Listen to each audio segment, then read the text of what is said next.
Hey, Rob. How are you, Derrick? I'm doing well. How are you? I'm doing good. Nice to see you again. Yeah, you too. Welcome back for your third time. You're already a three-time guest. You've broken all the records. That's right. I'm going to keep it. I think it was like Steve Martin who had 11 or 13 appearances somewhere in there on SNL, and I want to be the Steve Martin of the Art of Product podcast. You can put that on your bio somewhere. Oh, absolutely. I'm updating my LinkedIn and Twitters as we speak. Yes, awesome. Great. So, I read an interesting article that is sort of related to Level and the approach I'm taking for the business model from the company called Ghost. And the title of the article was, "After 5 years and $3 million, here's everything we've learned from building Ghost."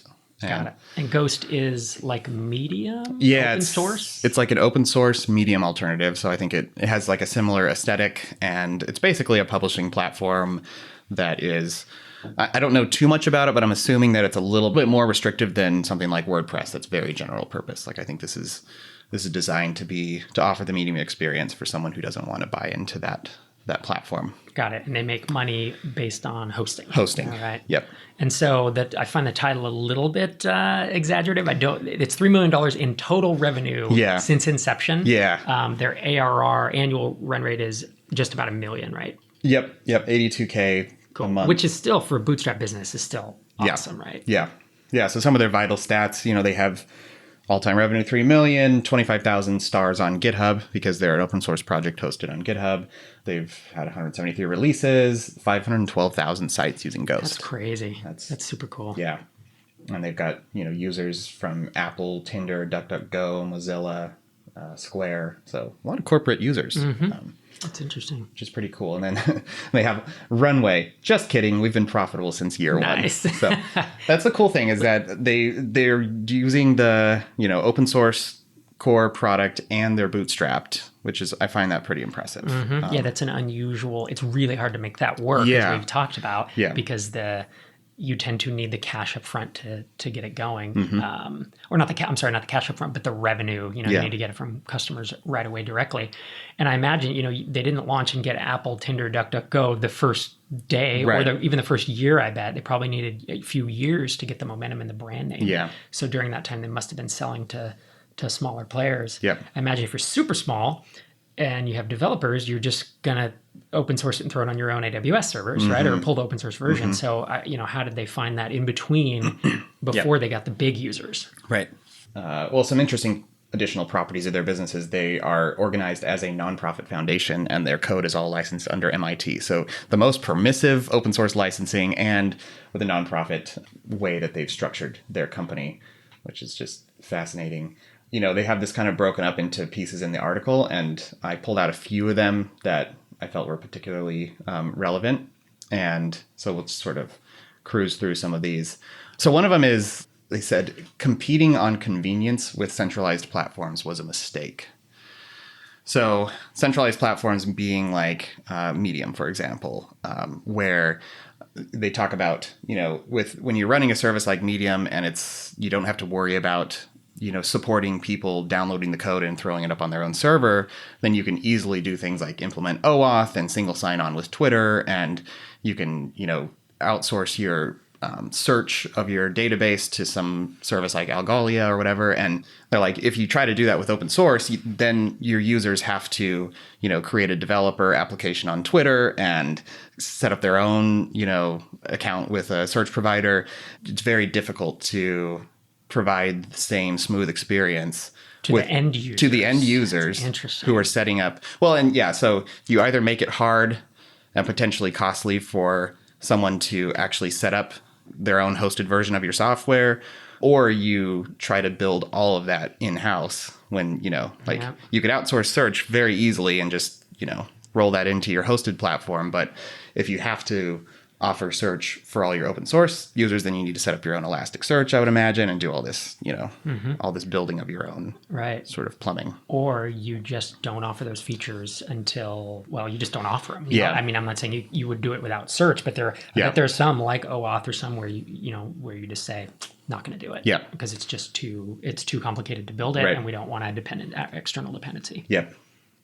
So I think their takeaway from this was like, they said they spent a very long time trying to compete on convenience and simplicity because they were getting feedback that indicated that that was, important to their users. And they said ultimately they just kind of had to ditch that and assume that they're going to cater it to a more powerful or more professional user who's willing to put in the work to set it up if they really want to host it. And that's a hard thing to do as a product person, right? I mean, that's one of the balances is they were hearing this feedback, make it more flexible, make it more convenient. And yet they had to, make a hard decision to basically say, we're not going to do that. Yeah. Yeah. I'm not discouraged by that because I feel like, part of the value proposition you offer under this model, like people are paying them to host it so that they don't have to go jump through all those hoops to get it set up. And I actually don't think that's necessarily a bad thing, and Level's probably going to be in a similar situation where once the product gains a certain amount of maturity, it will be a little bit of a pain to set up probably, especially if you're a company and you're trying to offer a reliable, platform for engaging in team communication. You're going to want search. You're going to want, redundancy of servers so that if one server goes down, you make sure your whole, team communication system doesn't go down. And these are all the things you have to worry about when you are basically hosting a SaaS application. And so I'm banking on the fact that this business will be viable because a majority of serious companies won't want to worry about having to set up all their own hosting. And even I would totally agree with that. The killer thing is if you build a product that is different enough and people really want to use it, then even when we were 4 people, and I don't remember what our, MRR was at then, I'm guessing say 20 grand or 30 grand a month, I would have absolutely spent $50 a month, $100 a month to not have to pull a developer off. Right. You know what I'm saying? It just didn't make any sense. So you don't have to be that big for it to not be worth your time, basically. Now that we were a product firm, if we were an agency, maybe, if we were renting out our time, you always have someone on, what do they call it? On the bench, or at the beach is actually, some of them call it that, but, even though you're still in the office. But, for those folks, they may want to implement it, but I bet, you'll just have to see, right? Yeah. You'll just have to see. Yeah. There will be a certain, and like I talked to in my customer interview process, some people who were skeptical about, like they've been on the free plan for Slack and they were skeptical about paying for Level. And they're like, I don't know. I just, I feel like maybe I'd kick a few bucks over for this or that. I'm like, okay, if you're the type of customer who's so price sensitive that you don't want to pay for it, then go right ahead, and install it open source. And you may find that the build versus buy or self-host versus buy hosting, equation at some point no longer works out. And then there'll be a migration path for that. Yep. And the fact that you are targeting developers means you can offer that. Yeah. Because if you were targeting, the whole world, or if you were targeting realtors or something, just to pull a ridiculous, you couldn't say, go do the open source version. Because they don't know what the heck that is. So. Right. Cool. The second point was building a distributed team is both easier and harder than you might imagine. And, I like this one. We sort of experienced some of that at Drip, being partially remote, partially in office. Basically, they said, on the whole, it was a positive experience having a distributed team, but that the biggest challenges came from human problems, not business problems. So answering the questions of like, how do you know someone is in a bad mood? How do you deal with loneliness? How do you foster camaraderie? How do you achieve urgency since everyone is, essentially probably working on a flexible schedule that fits with their life? Like, it's good for asynchronous tasks, but when urgent things come up, how do you synchronize that? Yep. This resonated with me quite a bit. And I imagine Level will be a distributed team. I just think, especially when you're small and bootstrapped, like constraining yourself to a geography for finding talent is tough. Because it's expensive is what it winds up being. Right? It's hard to find good people living in a major city who are willing to work for what you can afford. Yeah. And I mean, we're in Minneapolis. I'll be here for a little while. And there is a moderately sized developer pool, not a huge developer pool. But then you look at the areas where there is a high concentration of developers and, you think Silicon Valley, Bay Area. And then, I mean, the perks and salary competition is just super intense out there. So I don't even think, trying to bootstrap in Silicon Valley would be insanity too. Yeah. So. And even in Minneapolis where the cost of living is, I would guess, half maybe of what Silicon Valley is. Maybe, I don't know, a third is probably too extreme, but we have employers here like Target, Best Buy, I don't know, agencies and such who they pay a lot of money. Yeah. The salaries are, the quality of life here is great, you know, because you can make a lot of money as a developer and it's not so much to buy a house, but that makes it even, not even tougher, but it makes it difficult to bootstrap. Right. Yeah. And because you have to convince someone. I mean, that was always we work with Jason Selby, who was awesome at Drip, and he called it combat pay, where he said, because we were, at one point we were trying to hire somebody, in a role, and I don't remember what Target was paying him, but it was like, what in the world? Like, that is outrageous. Like, there's no chance we can match that. I cannot justify that pay rate. And he said, it's combat pay, man. It's putting up with the politics or he's probably in a crappy thing and he was going to leave and they kept upping his salary, And so that's not to throw Target under the bus or anything like that, but just the idea of, a Fortune 500 company like that, it's not going to be as fun to work for them as it will be to work on level, frankly. Right. But some people don't care about that, or some people don't, can't do it, or some people just don't see that. They don't realize how cool it is to work on a little startup, or maybe they really do need the money, which is and it just depends on people's values. And there is a certain percentage of the developer pool that values working on cool tech and in a smaller bootstrapped environment in exchange for probably less pay than they would get in a more corporate environment. And it's just, there are people like that, but it's not 100% of them. It's just a subset. When there is sort of a competitive market with a lot of corporate entities around to sort of golden handcuff people a little bit. It's just makes it tricky to compete. Yeah, and that's why as soon as you limit it to that subset, that's why it's really hard to stay in a locale and to hire local, because then it's like you've really cut your talent pool down. Yeah. But if you cut it down that way and then you go, basically 3 time zones either way is kind of how I like to think about it. That's where I'd prefer everyone work. Then you obviously have a lot more folks you can work with. Yeah. And so I'm hoping, Level itself will help people maintain camaraderie similar to what Slack offers to a lot of companies right now. And I don't know, I've seen a lot of, fully remote teams do a few retreats a year where they all get together. And I mean, there's cheaper and more expensive ways to run those. And so I think that would be something interesting to do once I actually have a team that's distributed. Yeah. I've seen that seem work. I think that's about the best you can do. Yeah. And it's nowhere near working together in the same city. But I think that may be an unsolvable problem. Yeah. In terms of having the cohesion. Because I mean, their point of back to Ghost's article, how do you foster camaraderie? How do you ever get to know people outside of work when you never spend time with them outside of work? Right. And that was something that with each team that I built, the ones back in Fresno when it was 5 of us in an office, once we went remote, because now Nance is back there and Angie, we had the history and there's no miscommunication. I still feel like I know them well. And when I see them, we pick right back up, but we had that, whatever it was, year or 2 years of doing that together. I don't know how you do that, because chat, it can get you part of the way, but there's just no chance. So that's what I struggle with too, because if I were to ever build a company again, I would probably want it to be remote for exactly the reasons you said, but I just would struggle with that relationship piece of it. Yeah.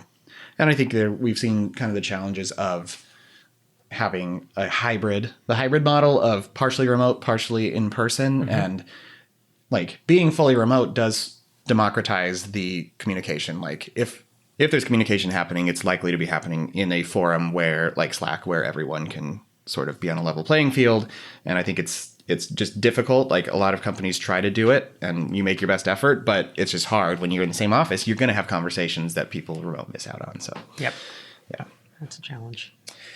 Okay. The third point is open source development is largely more broken than ever. Ooh. And I know this is something you've been very respectfully skeptical of about the whole model of building open source. Is what happens when someone, thinks they're entitled to, you solving exactly what they want and they, flame you out on the internet for that. Where they push code that you think is crap because you have a very high standard of code quality and code sensibility. So So they said, I'm just going to read this quote directly from their article. Developers regularly show up on GitHub, rage at us for something like not supporting Postgres. And then we say, okay, so you're going to write and maintain Postgres support for Ghost? And they say, of course not. I don't have time for that. And then occasionally they'll go on Twitter and tell all their followers to give us hell. Yep. So I guess it just happens. Yeah. I mean, that is I think that's going to happen, and it's tough when it does. Yeah. That's going to be the bummer. I've seen my fair share of this happen, and this experience doesn't surprise me.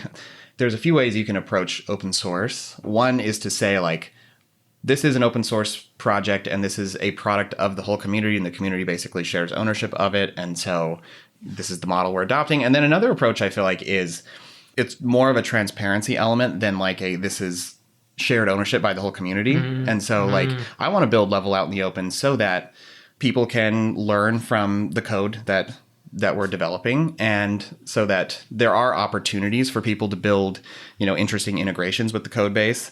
But I'm not necessarily approaching it from the perspective of like, now I want to outsource all my development to the open source community. Right. That's a careful balance to strike, because there are certainly people who feel like, if you are running an open source project, you have an obligation to give basically the community shared ownership of this project. And I think it doesn't have to be that way, but my guess is that a lot of that is setting expectations up front. And you can do some things on GitHub now with like issue templates and pull request templates that when someone tries to submit something, it shows them a blob of text that you write. And so maybe I can get out ahead of it a little bit with that, but I mean, I think it's still always a struggle. And I think it will be, because the people who hold that opinion strongly, you were saying, where it's like, no, open source means by definition that everyone owns it and I can do everything with it. Those are going to be the most vocal people. They're going to tend to be the ones who fist pound and jump on Twitter. So there won't be a ton of them. There'll be just enough that they are irritating,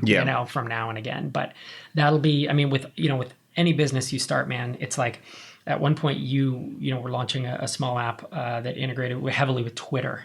And then Twitter killed most of their ecosystem with the API. Yeah. I had Hittail, and you and I worked on that together, and Google kept accidentally stomping on it. Yeah. We built Drip and frickin' email blacklist. If I never see another one in my entire life, I never want to send email again. Yeah. You're always going to have something, and in this case, I think this may be your something that eventually, like, my list is I won't build anything on Twitter ever again. I'm not going to build anything Google can kill. I'm never going to send email again. My guess is at some point, 10 years down the line, you're not going to work on Level. You're going to, be done with it. And you will probably never do an open source again. I bet that will be the issue, but it doesn't mean you shouldn't do it.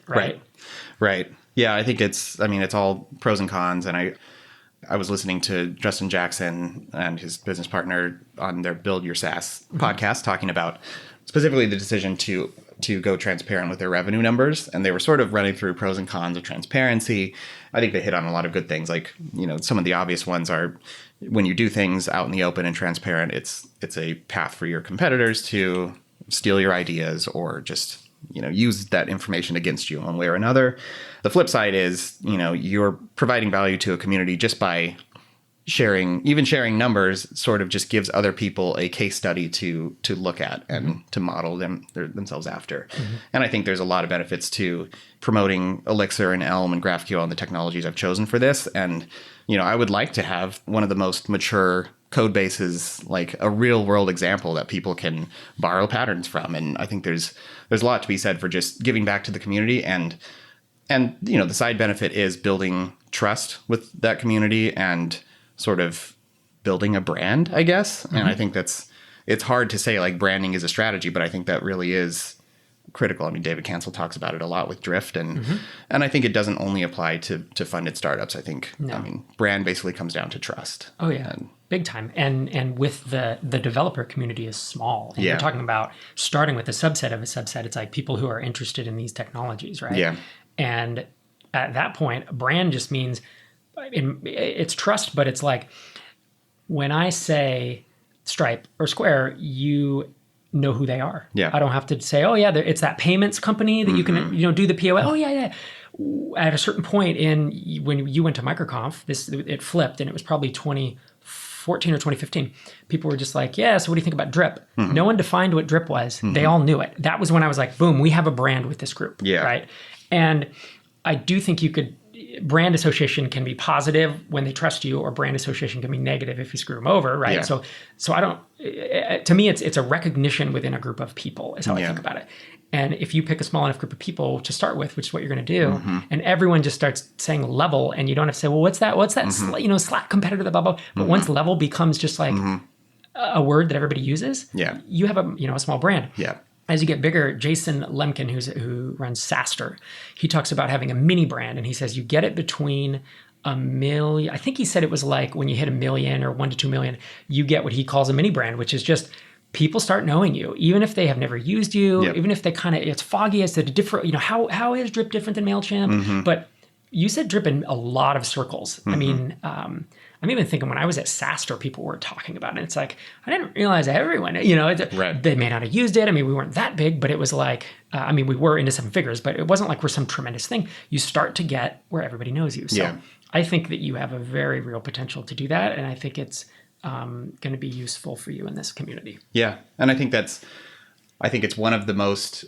successful ways to help drive word of mouth. And word of mouth is one of those things like you can't force it to happen. It just has to happen naturally. But it has, been cited as one of the biggest traction channels for a lot of companies. And a lot of times they're just like, I don't know, we just got it somehow. Yep. Slack is one of them. Yeah. Right? Slack is one of the biggest ones. So I think this is, potentially one of the ways to help foster that is through building brand and trust. I would agree. Yeah.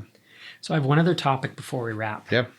And it was something I've realized as I've been kind of unemployed or self-employed, as I'm now saying. But it's that I'm working really short days right now because I'm homeschooling my son in the afternoons just through the end of the school year for reasons that aren't that important. But I basically work from 9 to noon right now. I have a 3-hour workday, and I'm finding that I am ridiculously productive during that time. And I don't have to, typically I fight for motivation at times during the day, and I'm like, I got to caffeine up, I got to get the music playing loud or whatever. None of that is happening. Yeah. And I know specifically bootstrap startup founders and who work, 4 to 6 hour days. Yeah. And I think there's real, I'm starting to become a believer, Yeah. Traditionally, we have worked, I was trying to think, and even as we were building Drip, I think we worked about 7-hour days. Is that what you think? I think so. I mean, I would like to get in, when we were coming into our Fresno office, I wasn't waking up super early. I was more following my body clock. So I would get in around 8:30 or 9, and I was generally trying to beat traffic. No one wants to drive in traffic. So I would take off around 3:30 or 4. Yep. And maybe do a little bit in the evening if it needed it, Right. But and we would typically, if we were there, we'd typically eat lunch together. Yeah. So there was a break. When I'm at home, I don't tend to do that. So even and before Drip, I would my work hours tended to be, I'll say between 5 and 7 a day. I just have never felt like 8 hours is that productive for me. Yeah. So, but aside from, if you have a bunch of email and it just takes you 3 hours to get through it, that sucks. And I have been there, but I'm not there right now. Yeah. So I'm finding that I don't, even once I'm not homeschooling, I don't know that I want to go back to 6. Yeah. I may try to do 4 or 5.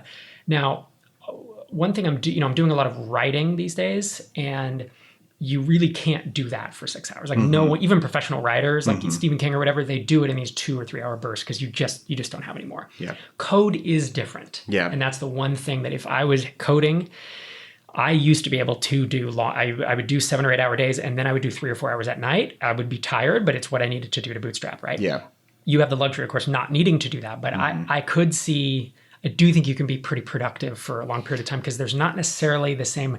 There's creativity, but sometimes there's not, right? Yeah. And I think what it actually is, because I think you're right. There are times when I can just start going and look up, and it's like, oh, it's 4:45, and I've been basically sitting here since I ate lunch. That does happen sometimes, but I've found, especially at early stages of building a product like I'm doing right now, when there's still a lot of unknowns. I'm spending a lot more mental energy, and sometimes I'll only write one small feature, a couple hundred lines of code that day. Yep. And I've been trying to convince myself that no, I actually I'll find myself saying oh, I didn't get much done today. Yeah. But no, I did. I'm just thinking through these hard problems. And once the path gets clearer and you have more of a foundation, then I feel like if you're just mostly implementing something that you've already decided on, then that's the difference. Then you can just be running, because we just all enjoy, it's like playing Legos, just snapping together code. Totally. Yeah. The snap together phase is where I used to be, I won't speak for everyone, but I used to be able to do that for hours and hours and hours on end. For sure. And you're right. Whether it's the architecture or the big problem that you like, there's going to be, I need to whiteboard this. That stuff just takes your good glucose, man. And there's only so much you have in a day. Right? Yeah. Yeah. So.